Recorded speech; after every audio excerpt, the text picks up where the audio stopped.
Salut à toi, bienvenue dans cette vidéo. Aujourd'hui, on va critiquer et réagir à l'épisode 2 de la saison 2 de The Last of Us. J'ai été très agréablement surpris par cet épisode, à l'inverse de l'épisode 1 de la saison 2. Pour moi, c'était un épisode, je te dis la vérité, incroyable. Parce qu'il y avait tout ce que j'aime. Il y avait de la tension, chose qu'il n'y avait certainement pas dans l'épisode 1 de la saison 2. Il y avait de l'émotion, enfin de l'émotion.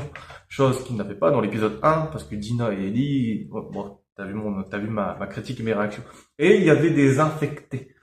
Il y avait un peu d'infectés, bien sûr, dans l'épisode 1, mais quand on enlève la tension, ben, les infectés, ça fait pas grand chose. Alors que là, il y avait de la tension, de l'émotion, et du coup, les infectés, ben, c'était franchement trop bien. Il y avait beaucoup d'infectés, on en reparlera.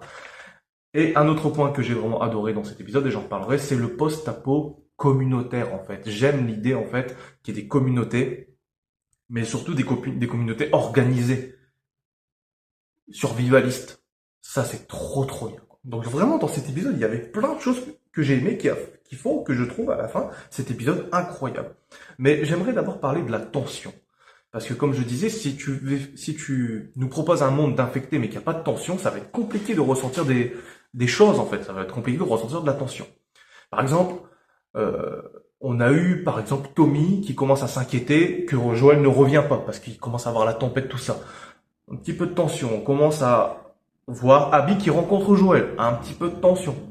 Notamment grâce à l'acting. On commence à avoir un problème avec les talkie-walkie. Et que Tommy commence à dire oui, surtout tu fais toutes les 10 secondes. Comme ça qu'on crée de la tension. On commence à avoir des différentes émotions au niveau du visage. Il y a le gars par exemple qui commence à préparer le lance-flamme. On voit de la tension au niveau du visage. Le gars qui commence à casser le tuyau et qui commence à voir qu'il y a des champignons. On voit de la tension, de l'émotion au niveau du visage. Le gars qui commence à regarder avec ses jumelles, d'ailleurs je vais te mettre la vidéo, qui commence à regarder les jumelles et qui commence à voir les infectés qui arrivent, on commence à ressentir de la tension. D'ailleurs je te mets la vidéo de ma réaction du gars avec les jumelles là, tout de suite.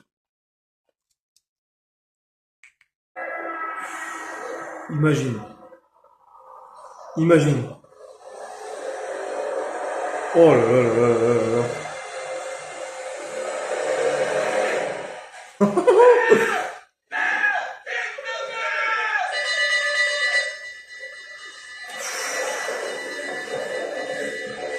Enfin, je ressens de la tension, c'est ça qu'il faut. Pas que des infectés, des centaines d'infectés. Hein. Voilà, ça crée de la tension. Et enfin, on a les enfants qui rentrent. Lorsque tous les infectés arrivent, on dit les enfants les rentrer dans les sous-sols et tout ça. Et on voit ça. Il y a plusieurs scènes où on voit même les enfants qui paniquent comme ça parce qu'ils entendent les bruits d'infectés. Tu crées de la tension.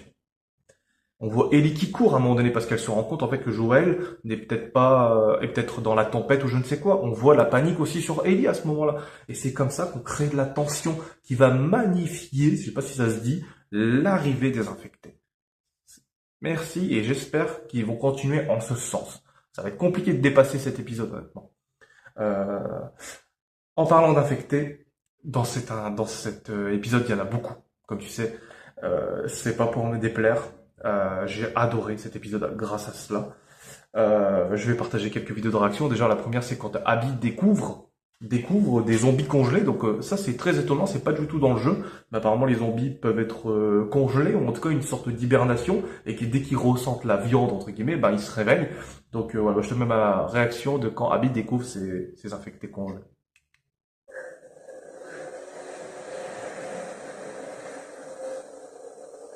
C'est des humains ou des infectés, ça?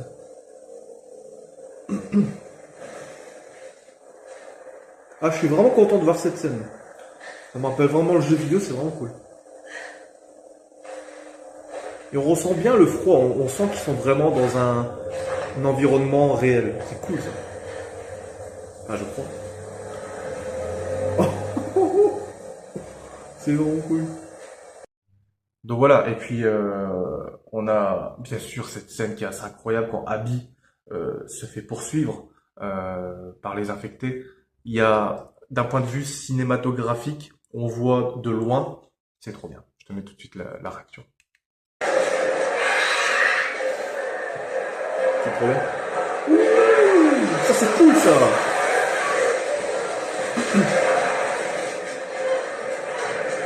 Une horde, putain, carrément. Yes.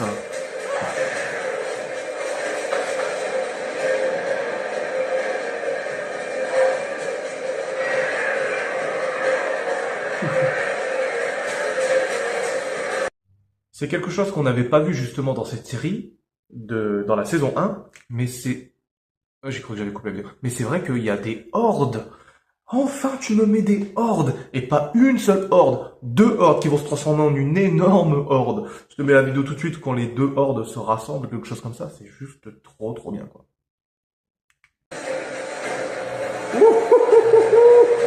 Oh, ça c'est cool, ça.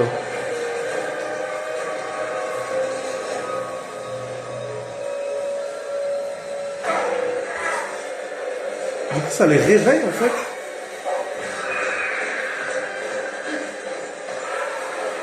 Oh là là là là là là. Non. Mais c'est trop bien, voilà ce qu'il fallait, voilà ce qu'il fallait. Bref, beaucoup de vidéos de réaction que je te montre, bah justement, ça témoigne de à quel point j'ai apprécié cet épisode. Je t'en mets encore une, c'est quand Abby elle rampe qui va rappeler justement le jeu vidéo. Scène vraiment très... Déjà, quand t'es dans un monde post-apo zombie, c'est tendu avec les zombies, mais là, elle se retrouve dans une situation des plus précaires, hein, franchement. Je te mets la vidéo.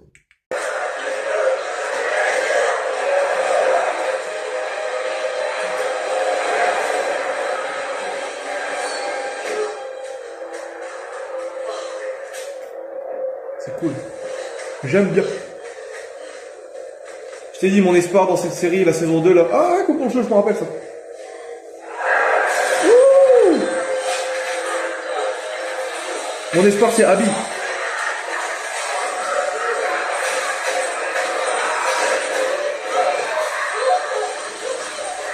Ouh, chaud ça.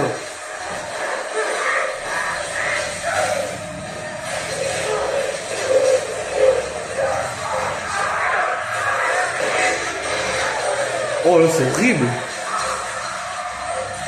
C'est horrible.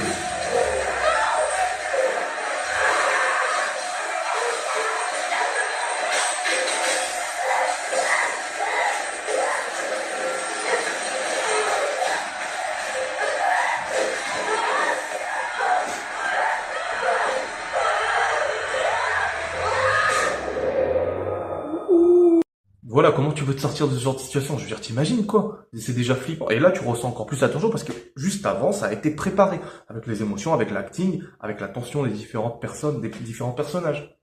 Et aussi l'attente, il y a de l'attente. C'est comme ça qu'on crée de la tension. Il y a une scène que j'ai adorée aussi avec Tommy. Il y a beaucoup de scènes que j'ai adorées avec Tommy, j'en parlerai juste après. Mais là, il y a une scène qui représente... Je m'attendais pas à ça, je pensais pas voir ce genre de scène chaotique dans The Last of Us. C'est une scène qui rappelle presque les guerres, dans les films de guerre, dans les films un peu guerriers, une foule contre une autre foule, une armée contre une autre armée. Il y a une scène, en fait, bah, je vais te mettre la vidéo, il y a une scène où Tommy, il est en haut, tu vois, et puis il commence à tirer, puis il y a le feu et tout ça. En termes de chaos, c'est super bien représenté, je te mets la vidéo.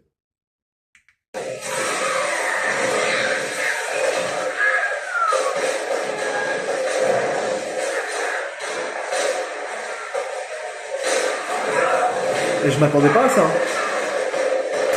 Très agréablement surpris par cet épisode pour le moment. Voilà, scène magnifique avec Tommy, et j'en mettrai d'autres juste après.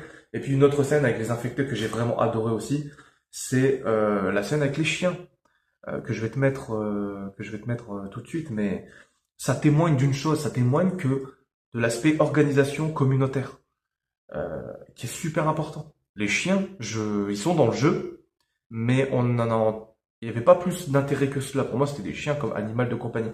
Mais j'ai trouvé cette scène incroyable parce que je me suis dit, mais oui, c'est tout à fait possible. Mais oui. Et du coup, ça m'a étonné dans le bon sens. Je te mets la scène.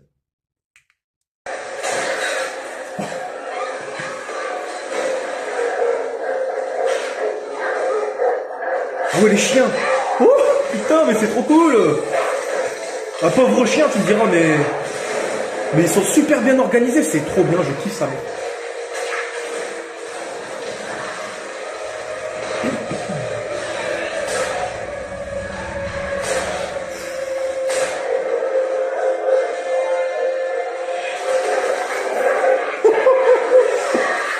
Oh bordel. Incroyable quoi. Ouh, bordel. Donc ouais, ils sont organisés et c'est trop, et j'ai trouvé ça juste trop cool. Et puis c'est assez violent quand même, ça c'est vraiment cool. Quand il lui arrache le cou comme t'as pu voir. Enfin, j'aimerais parler de Tommy. Parce que Tommy est bien supérieur dans l'épisode 2 que dans l'épisode 1. Tu te rappelles dans l'épisode 1, j'avais peur qu'il lui fasse couper ses couilles entre guillemets parce que il avait dit en gros en quelque sorte que Joel et lui-même étaient plus expérimentés que Ellie Dinos, ce qui est vrai. Et puis d'un seul coup il s'était en mode oh non je devrais pas dire ça, je sais pas quoi. J'ai eu peur, tu vois. Mais là Tommy, j'ai bien aimé, c'est parce qu'en fait dans la série saison 1 et saison 2, ils m'ont fait apprécier des personnages que dans le jeu c'était pas voilà Tommy dans le jeu sans plus. Mais là dans la saison 2 j'ai adoré. Tess pareil, Henry pareil, bref. Il y a même Caitlyn, bon Caitlyn qui est pas dans le jeu vidéo. Mais quand même, tu vois, j'ai apprécié les personnages beaucoup plus que dans le jeu vidéo et ça c'est vraiment cool, tu vois. Est-ce qu'ils vont faire ça avec Dinos? Ça serait étonnant. Mais pourquoi pas. Mais Tommy, il a des scènes vraiment trop bien. Déjà, il y a un espèce de cri de guerrier juste avant que les infectés ils arrivent, que je m'attendais pas, c'est juste trop cool. Il y a cet aspect aussi communautaire, organisation aussi qu'on retrouve ici, où ça me rappelle les livres de The Walking Dead en fait. Bah oui, ils ont réfléchi les mecs, ils ont anticipé que oui, il y a des hordes qui peuvent peut-être venir, et donc ils envoient des bidons comme ça, et c'est trop bien, je te mets la vidéo. Des...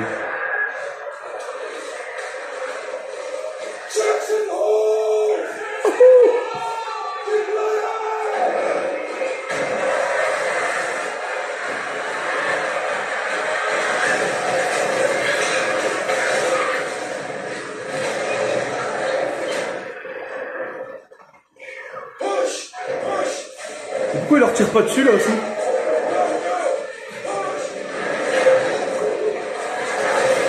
Ça sert à quoi ça?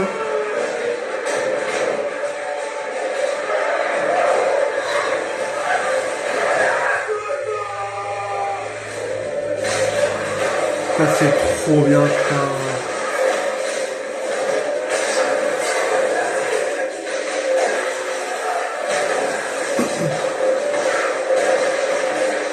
C'est super intelligent, bordel de merde.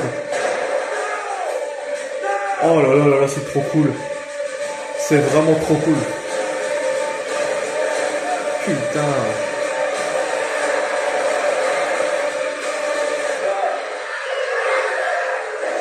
Oh, oh, oh. C'est vraiment trop cool, hein. Putain. Justement, je te disais que j'avais peur que Tommy perde ses couilles entre guillemets dans l'épisode 1, et ben on voit que dans l'épisode 2, en fait, bah lui c'est un leader. On a besoin de leaders dans ce genre de monde. Donc, comment tu fais? Tu ne peux pas survivre si t'as pas un leader. Et Tommy représente super bien ce leadership dans cet épisode, grâce à cette vidéo notamment. Tu vois par rapport à l'épisode 1, regarde Tommy. Évidemment qu'il est plus expérimenté, il n'y a pas de mal à ça. C'est la réalité. C'est un leader. Par contre, ça va être compliqué là.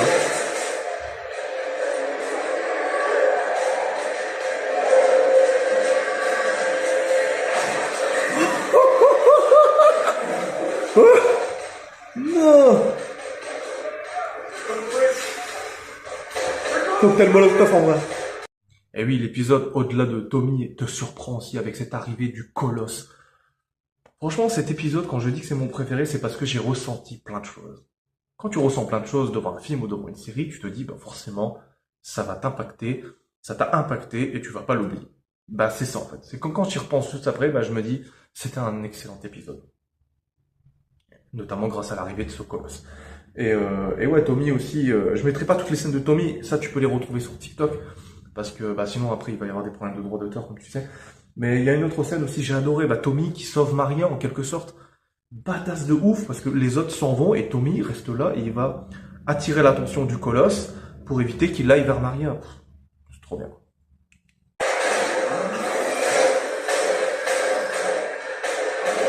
Normalement il envoie des sports, non? Je suis pas sûr qu'il va le faire ça.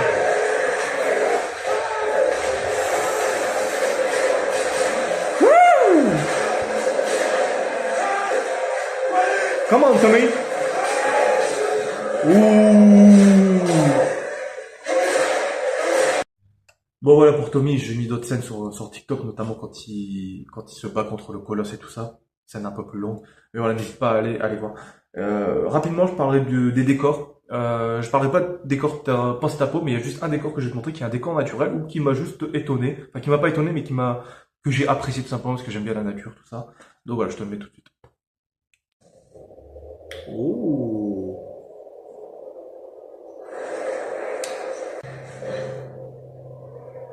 Oh, regarde comment c'est beau. Voilà, ça n'a rien à voir avec du post-apo, mais tu vois ce que je veux dire, quoi. Ouais, ça fait toujours plaisir de voir des plans comme ça, des plans drone ou je ne sais quoi, naturels. C'est plutôt cool en fait. J'aimerais parler de la réalisation. Il y a pas, j'ai juste une chose à dire sur la réalisation. Je parle de choses qui m'étonnent positivement. Il y a une scène à un moment donné qui représente super bien le chaos que peut représenter une invasion de zombies. C'est qu'on a une sorte de vue FPS lorsque Maria elle est en haut du toit et qui, moi, m'a fait ressentir comme si j'étais avec eux. Donc j'ai particulièrement apprécié cette scène que je te mets tout de suite. Cette scène longue en plus, magnifique. On sent bien le chaos, comment c'est filmé.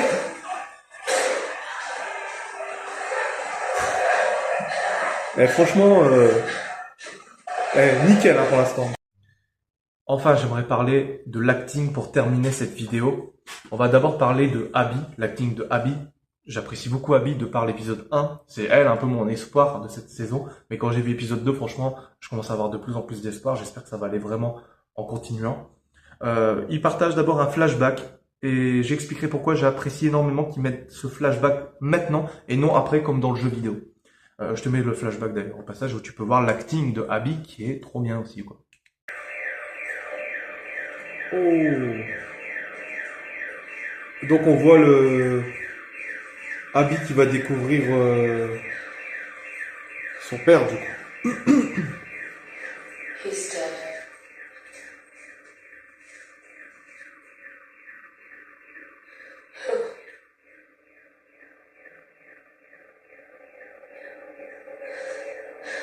I know you.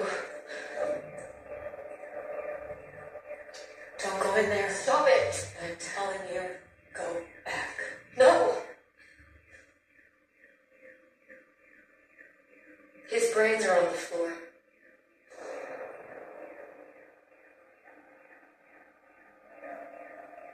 You're lying. Est-ce que ça se passe genre des années après la découverte?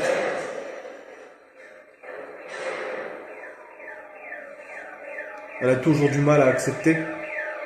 Regarde cet acting. Incroyable. Ouais, donc...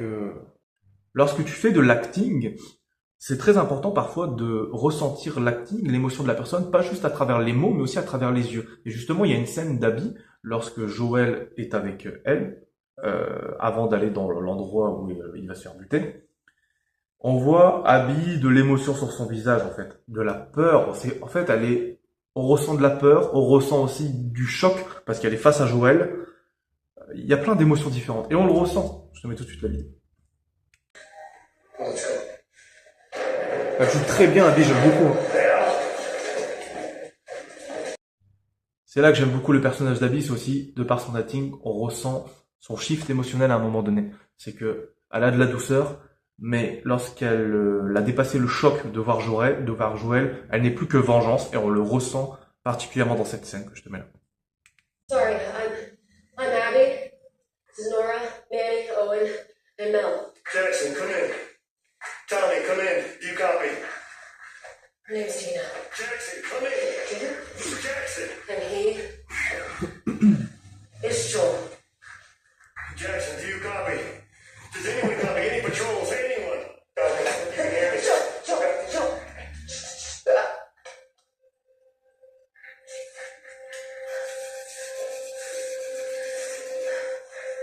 We're not gonna hurt her. Not if you cooperate. We're just gonna put her to sleep for a while. Est-ce qu'elle va lui tirer au fusil à pompe dans la jambe? Do it. Normalement, c'est Abby qui lui tire dessus. Smash her in the fucking head. Ok. Rob is fine. Take what you want. Do we look like raiders to you? Ouais, le comportement d'Abby, il a bien complètement changé. Elle vient de shifter, là, à l'instant. N'est plus que vengeance. What do we look like? Regarde l'acting. T'as vu l'acting, comment elle est bien? Par rapport à la douceur auparavant? Voilà, je te mets une dernière scène éventuellement avec Abby. Il y a beaucoup de choses, hein, il y a beaucoup de choses à dire dans cet épisode. Mais Abby, à un moment donné, m'a fait ressentir comme dans le jeu vidéo. Elle insulte Mel, je crois. Mais l'acting, il est trop bien parce que franchement, elle a dû vraiment bosser et regarder le jeu vidéo, je crois, se renseigner sur Abby parce que vraiment la manière dont elle insulte ou elle crie sur Mel, j'ai fait à ce moment-là, ok, c'est Abby quoi. C'est Abby, mais complètement quoi. Je te mets la scène. Ouais, elle joue trop bien parce qu'on ressent bien que c'est Abby, comme dans le jeu quoi. Super cool, hein, franchement. Bref, donc par rapport à Abby, moi je suis très content qu'ils ont mis le flashback. Et je suis très content aussi qu'ils ont ajouté en plus du jeu vidéo, la conversation en plus avec Joël. D'habitude, elle va défoncer direct Joël dans le jeu vidéo. Là, elle lui parle et avec émotion un peu. Elle lui explique en fait pourquoi. Que c'est par rapport à son père, tout ça. Ces deux choses-là, flashback plus cette conversation avec Joël, m'ont permis d'associer plus d'humanité à Abby.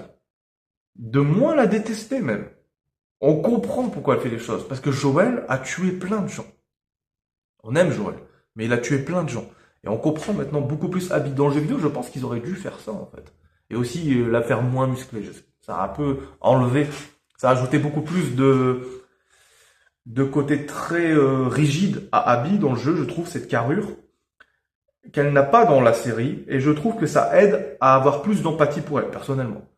Donc voilà, ça c'est un point qui m'aide énormément à avoir plus d'empathie pour elle. Et donc de plus apprécier son personnage. Et j'espère que ça va aller en continuant et j'ai hâte de découvrir la fin de cette série, lorsque notamment elle va se battre contre Ellie. Ça risque d'être très intéressant parce que j'aime beaucoup Abby en fait. C'est assez étonnant, mais j'aime beaucoup Abby. Je terminerai avec l'acting d'Ellie. On peut dire ce qu'on veut, elle a un acting irrégulier dans la saison 1, un acting très très bien à l'épisode 6 lorsque Henry meurt. Et là, on retrouve justement cet acting formidable lorsque Joël meurt. Je vais te mettre la vidéo. Mais c'est un acting qui vraiment, moi, m'a mis émotionnel alors que je connaissais déjà la scène. Je savais ce qu'elle arrivait à Joël, mais pourtant, son acting a fait que j'ai ressenti à nouveau cette tension. Donc, c'est trouvé ça génial. Je te mets la vidéo tout de suite.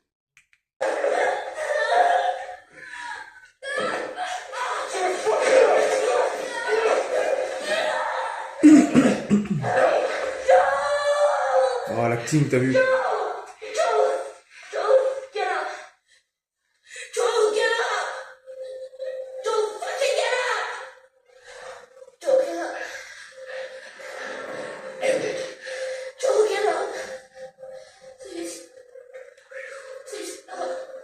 Voilà, scène très impactante à cause de la tension qui a été apportée durant tout l'épisode. Scène très impactante parce qu'on aime Joël, scène très impactante parce que l'acting d'Ellie a fait énormément le café, si je peux dire. Et scène très impactante en termes de réalisation, on voit à un moment donné en vue de dessus, comme tu as pu le voir, chose qui n'était pas dans le jeu vidéo, je crois, et qui ajoute beaucoup plus de tension, rien que d'y repenser, tu vois, ça me fait quelque chose. Donc, épisode vraiment pour conclure, le meilleur épisode selon moi de toutes saisons confondues, saison 1, saison 2. Même épisode 1, épisode 2 et épisode 5 de la saison 1, honnêtement. Parce qu'il y avait tout ce que j'aime. De la tension, de l'émotion, des infectés, un peu de décor, de l'aspect communautaire. Vraiment, il y avait tout ce que j'aime. Et s'il vous plaît, s'il vous plaît, continuez en ce sens, quoi. Vraiment, j'espère qu'ils vont continuer dans ce sens. Ça me ferait du bien. Bon bref, voilà pour cette vidéo, je te dis à très très vite, n'hésite pas à me dire dans les commentaires ce que tu en as pensé, est-ce que tu as ressenti des choses que je n'ai peut-être pas ressenti, des choses par rapport à Abby, par rapport à Ellie, l'acting, qu'est-ce que tu en as pensé, par rapport à l'aspect communautaire, est-ce que je suis seul qui aime bien ça, et par rapport aux infectés, voilà, n'hésite pas à me dire des choses que je n'ai peut-être pas vues, que je n'ai peut-être pas remarquées ou quoi, ça serait cool de continuer la conversation ainsi. Voilà, je te dis à très très vite pour l'épisode 3 j'imagine, de la saison 2 de The Last of Us, à très bientôt, salut.